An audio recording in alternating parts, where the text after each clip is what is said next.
शर्म आनी चाहिए जिसने ये जाती कोई लीक की है। बिल्कुल। अगर इस किस्म की कॉन्वर्सेशन क्लाइंट और वकील के दरमियान होती है जिसने लीक की है उसे शर्म आनी चाहिए। सर ऐसी क्यों ऑडियो लीक होती है? मुझे क्या पता हो, आपको पता होगा। आप लोग जो लीड करता है जो माशाल्लाह, ये जेल की बात कर रहे हैं आप। लीक जेल में कौन जो कर बात रहा है वैसे? लीक कौन कर रहा है सर? मुझे क्या पता हो। आज आपकी हुई है, इसके आदाब क्या हैं वैसे? इस तरह की ऑडियो लीक्स का मकसद ये ऑलरेडी जो कुछ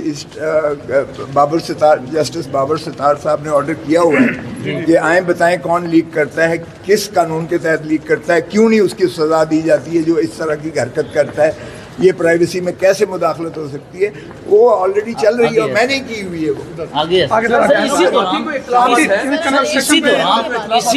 इसी दौरान आपकी ऑडियो लीक हो जाती है। ये तो इस तरह की ऑडियो से क्या मतलब, ये मैसेज क्या देना चाहते हैं? इसी दौरान मेरे बेटे को 13 करोड़ 65 लाख का नोटिस भी आ जाता है कि इसी दौरान में मेरे घर पे जो है फुलझड़ियाँ भी बरसाई जाती हैं। इसी दौरान मेरे लिफ्ट में मुझे जो है सैर भी कराई जाती है, घुमाया भी जाता है। तो मैं क्या कह सकता हूँ।